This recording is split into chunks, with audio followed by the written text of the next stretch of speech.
आज हम उत्तर प्रदेश की दो हॉट सीट की बात करेंगे जो गांधी परिवार का गढ़ कहा जाता है। पिछले लोकसभा चुनाव में अपनी परंपरागत सीट अमेठी हारने के साथ प्रदेश में सिर्फ रायबरेली तक सीमित रह गई कांग्रेस के लिए ये चुनाव में अपना अस्तित्व बचाने की लड़ाई से कम नहीं है और शायद इसलिए अंतिम क्षणों में राहुल गांधी को रायबरेली सीट से लड़ाने का निर्णय कांग्रेस नेतृत्व ने फाइनली लिया। इस बार रायबरेली में कांग्रेस पूरा दमखम लगा रही है।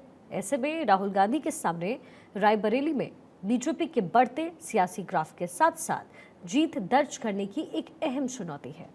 इस चुनौती का सामना करने के लिए राहुल गांधी रायबरेली में जुटे हुए हैं, तो वहीं दूसरी तरफ बीजेपी अमेठी के बाद अब रायबरेली को भी फतेह करने के लिए जी जान से जुट गई है।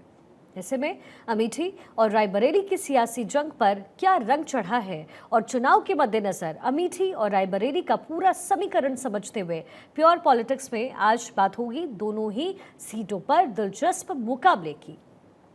अमेठी लोकसभा सीट पार्टी और प्रत्याशी कौन कौन है? बीजेपी की तरफ से स्मृति ईरानी है, कांग्रेस की तरफ से किशोरी लाल शर्मा है और उनके लिए ही लगातार कांग्रेस द्वारा प्रचार प्रसार वहां किया जा रहा है। स्मृति ईरानी वर्सेस केएल शर्मा ये जंग है और इसमें स्मृति ईरानी तीसरी बार अमेठी से चुनावी मैदान में है, वहीं केएल शर्मा पहली बार अमेठी से चुनावी मैदान में कांग्रेस द्वारा उतारे गए हैं। गांधी परिवार के विश्वास पात्र कहे जाते हैं शर्मा और स्मृति ईरानी ने 2014 में यहां से पहला चुनाव लड़ा। 2019 में स्मृति ईरानी ने राहुल गांधी को यहां पर हरा दिया। अब ऐसे में पहली बार केएल शर्मा प्रत्याशी के तौर पर कांग्रेस की तरफ से उतर रहे हैं, तो देखना दिलचस्प होगा कि स्मृति ईरानी को वहां वो कितनी टक्कर दे पाते हैं। अब राहुल गांधी का सियासी सफर कैसा रहा ये भी आपको एक बार समझा दें। 2004 में राहुल गांधी पहली बार सांसद बने। राहुल 3 लाख से ज्यादा वोटों से चुनाव जीते। सपा ने यहां पर अपना प्रत्याशी नहीं उतारा। 2009 में राहुल गांधी फिर से सांसद निर्वाचित किए गए। जीत का अंतर तकरीबन 3.5 लाख से भी ज्यादा का रहा। सपा ने फिर से अपना प्रत्याशी यहां नहीं उतारा। 2019 में पराजित हुए राहुल गांधी, किसके द्वारा? बीजेपी द्वारा, स्मृति ईरानी द्वारा। बीजेपी प्रत्याशी स्मृति ईरानी ने उस साल जीत दर्ज की पहली बार। 2019 में सपा ने एक बार फिर अपना प्रत्याशी वहां नहीं उतारा। हमारे पॉलिटिकल एडिटर अदिति नागर इस वक्त हमारे साथ कनेक्टेड है। अदिति, हम देख रहे हैं कि अमेठी ये रण राहुल गांधी ने छोड़ दिया, लेकिन चुनाव प्रचार वहां पर जरूर चल रहा है। दूसरा फैक्टर ये है कि अगर राहुल गांधी सामने उतरते अदिति, तो ऐसा नहीं लगता कि एंटी इनकम्बेंसी फैक्टर जो इस समय स्मृति ईरानी के लिए वहां थोड़ा बहुत भी बना है, वो कहीं ना कहीं राहुल गांधी के फेवर में आता। पूरा समीकरण आपको कैसा बनता हुआ नजर आ रहा है और राहुल गांधी वहां से क्यों नहीं उतरे, इसकी क्या वजह दिखती है आपको? इस 5वें फेज का जो सबसे रोचक पॉइंट है वो है अमेठी और रायबरेली, और इसीलिए भारत 24 की टीम सड़क पर निकल आई है। मैं अभी अमेठी के एक गांव से निकलकर अब दूसरे की ओर जा रही हूं। इनफैक्ट अगर इसको ऐसा कहें कि हम एक ग्राम पंचायत, 2-4 ग्राम पंचायत हो आए, एक विधानसभा हो आए, अब एक्चुअल जो अमेठी विधानसभा है वहां पर जा रहे हैं।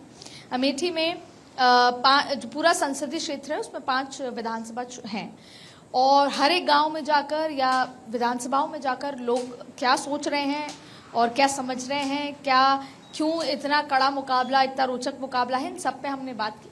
लेकिन इस बार जिस तरीके से राहुल गांधी ने तो खुद रायबरेली चूज करी है और उन्होंने अपने ही जो 25 साल से राजीव गांधी के समय से जो काम देख रहे हैं उनका रायबरेली का, अमेठी का, उसको चुना है स्मृति ईरानी के सामने। अब देखिए, सबसे पहले सवाल था कि एक लंबे समय तक एक खींचतान चली कि आखिर प्रत्याशी होगा कौन और राहुल गांधी को क्यों अमेठी नहीं और रायबरेली पे लड़ाया गया। जब नाम अनाउंस हो गया, इस पर चर्चा हुई और जब हम यहाँ पर पहुंचे, हमने यहाँ पे पदाधिकारियों से बात की, तो बहुत सारी अलग अलग कहानी, किस्से बहुत रोचक यहाँ के सुनाई में आए। लेकिन अगर एक लाइन में समझा जाए तो दरअसल देखिए, रायबरेली तो सोनिया गांधी के इमोशनल फैक्टर के तहत अपने बेटे को चुनाव लड़ाया। वो ये चिट्ठी लिख चुकी थी कि मैं आपसे अपना रिश्ता नहीं तोड़ूंगी, इसलिए उन्होंने राहुल गांधी को लड़ाया। अब सवाल उठता है प्रियंका क्यों नहीं? प्रियंका के 2 फैक्टर हैं। एक, खुद प्रियंका गांधी इलेक्टोरल पॉलिटिक्स में आने से पहले एक व्यवस्था के तौर पे आना चाहती हैं एक तरीके से। दूसरा, राहुल गांधी ये नहीं चाहते थे कि किसी भी तरीके से तीनों ही अगर चुनाव लोकसभा या राज्यसभा में जाएंगे, सोनिया राज्यसभा और हम दोनों लोकसभा में जाएंगे, तो ये परिवारवाद का मैसेज जाएगा। और आज अगर सबसे बड़ी कोई चुनौती है गांधी परिवार के सामने तो वो परिवारवाद की चुनौती है, उससे बाहर आना था। और फिर चुनाव प्रचार करता कौन, जिसमें प्रियंका गांधी माहिर हैं और कर भी रही हैं। और आप आपने हाल ही में देखा होगा कि राहुल गांधी ने अपने बहन की तारीफ करते हुए कहा कि मेरी बहन बहुत मेहनत कर रही है। तो रायबरेली से राहुल गांधी चुनाव लड़े, लेकिन उससे पहले उन्होंने मल्लिकार्जुन खड़गे को कहा, क्योंकि मल्लिकार्जुन खड़गे ने ये बात कही कि उत्तर में अगर इन दोनों सीटों पर गांधी परिवार से कोई चुनाव नहीं लड़ता या गांधी परिवार का नुमाइंदा नहीं होता तो ऐसे में आप केवल दक्षिण की पार्टी सिमट कर रह जाएंगे और उत्तर में गलत मैसेज जाएगा, जबकि 5 फेज के चुनाव बाकी थे। ऐसी स्थिति में राहुल गांधी ने फैसला तो लिया और पर यह कहा कि अगर मीडिया मुझसे पूछेगी कि मैं कौन सी सीट पे आगे रहूंगा, किस सीट को नहीं छोड़ूंगा, तो वो वायनाड होगा। तो अब देखते हैं कि रायबरेली के छोटे समीकरण को आपको बताते हैं। देखिए, रायबरेली को बहुत बखूबी जो है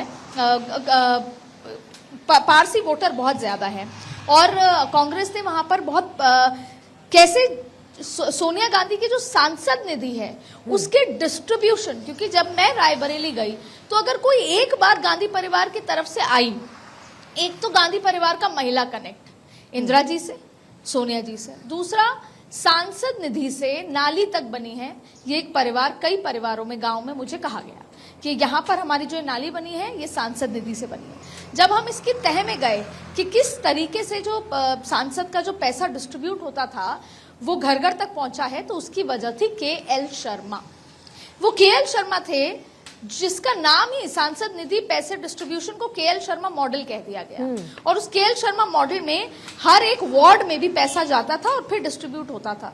तो आज भी रायबरेली के लोग इस बात से खुश थे कि सोनिया गांधी के सांसद निधि से हमारे घर की जो सड़क है वो बनी है, बाहर पक्का बना है, नाली बनी है, छत बनी है, नल हुआ है ठीक, या थाने से अगर किसी को छुड़वाना है तो छुड़वाया गया है।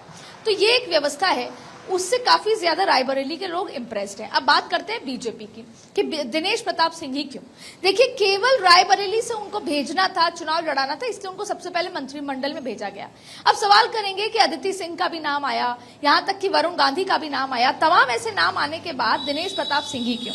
देखिए, यहाँ पर एक पारसी वोट बैंक बहुत इंपॉर्टेंट है जो हमेशा से सोनिया गांधी को मिला है। उसके बाद यहाँ पर ब्राह्मण वोट बैंक बहुत इंपॉर्टेंट है और दूसरा आता है ठाकुर वोट बैंक। तो ठाकुर वोट बैंक के तहत अगर आप सोचें कि दिनेश प्रताप सिंह को उतारा गया, तो ऐसा नहीं है। दिनेश प्रताप सिंह वो व्यक्ति हैं, रायबरेली में कभी भी संगठन बीजेपी का खड़ा नहीं हुआ, लेकिन जब जिला संगठन के चुनाव हुए तो दिनेश प्रताप सिंह ने बीजेपी को वो चुनाव जिताया पहली बार। ये पर्दे के पीछे की असली वजह है कि दिनेश प्रताप सिंह को उतारा गया। नाम अदिति सिंह का भी आया, एक सेक्शन के अंदर वरुण गांधी का भी नाम आया, तमाम तरीके के पांडे साहब का भी नाम आया, लेकिन आखिरकार दिनेश प्रताप सिंह को बीजेपी ने भी वेट किया कि कांग्रेस की चाल क्या होगी, लेकिन आखिरकार देरी होते समय 4:15 बजे एक दिन पहले उन्होंने दिनेश प्रताप सिंह को नाम अनाउंस कर दिया। अब आते हैं अमेठी पर। देखिए, अमेठी से ये सवाल उठा कि राहुल गांधी भाग गए, डरो मत, डर गए, लेकिन जब मैं जमीन पर आई तो मुझे जो समझ आया वो ये था कि अगर KL शर्मा ये चुनाव जीत पाते हैं, जो कि यहाँ पर खुद गांधी परिवार अपनी साख की लड़ाई की तरह से लड़ रहा है। 6 तारीख से प्रियंका गांधी यहाँ बैठी हैं, अशोक गहलोत यहाँ पर बैठे हैं, अविनाश पांडे का पूरा फोकस है, तो KL शर्मा का एक सबसे बड़ा फैक्टर है, 25 साल से घर घर का व्यक्ति उनको जानता है। ब्राह्मण वोट बैंक जो बीजेपी का होना चाहिए वो इस बार KL शर्मा में डिवाइड हो रहा है। और सबसे बड़ी बात यह है कि गांधी परिवार अमेठी के लोगों को एक चीज चाहिए, हमारे बीच में रहो। राहुल गांधी को हराया था, क्यों? क्योंकि वो 2014 से 19 के बीच में हमारे बीच में नहीं थे। तो फिर अदिति, अब तो स्मृति ईरानी ने घर लोगों को बना आप लिया है, मानेंगे नहीं यहाँ के लोगों को। अब तो घर बना लिया है स्मृति ईरानी ने, तो फिर जो देखिए मैं आपको बताती हूँ, आपने तो देखिए इसको वैसे समझते हैं, अमेठी की जनता संजय गांधी के समय तक से उस काम को, उस प्यार को जानती है। संजय गांधी की यूएसपी आज भी गांव के लोग समझा रहे थे कि तुरंत प्रभाव से जन समस्या का निराकरण करना, ये संजय गांधी की यूएसपी हुआ करती थी और हमें ऐसे ही जनप्रतिनिधि की आदत है। समय बदला, 2014 आया, 14 में हमने फिर राहुल गांधी को जिताया, लेकिन तब राहुल गांधी गायब हो गए। लेकिन जब 14 से 19 का मोदी का कार्यकाल देखा तो हमें लगा विदेश नीति हो, राष्ट्रवाद की नीति हो या किसी भी काम को डेवलपमेंट, विकास की नीति, उसमें इतनी एग्रेसिव नरेंद्र मोदी सरकार है, तो इस बार स्मृति ईरानी को जिताया जाए। लेकिन एक और बड़ा कारण था, जब 14 में स्मृति ईरानी 1,60,000 वोटों से हारी थी, तब स्मृति ईरानी ने आप मानेंगे कि 19 बार यहां का दौरा किया और यहां पर एक अपना नुमाइंदा छोड़ा।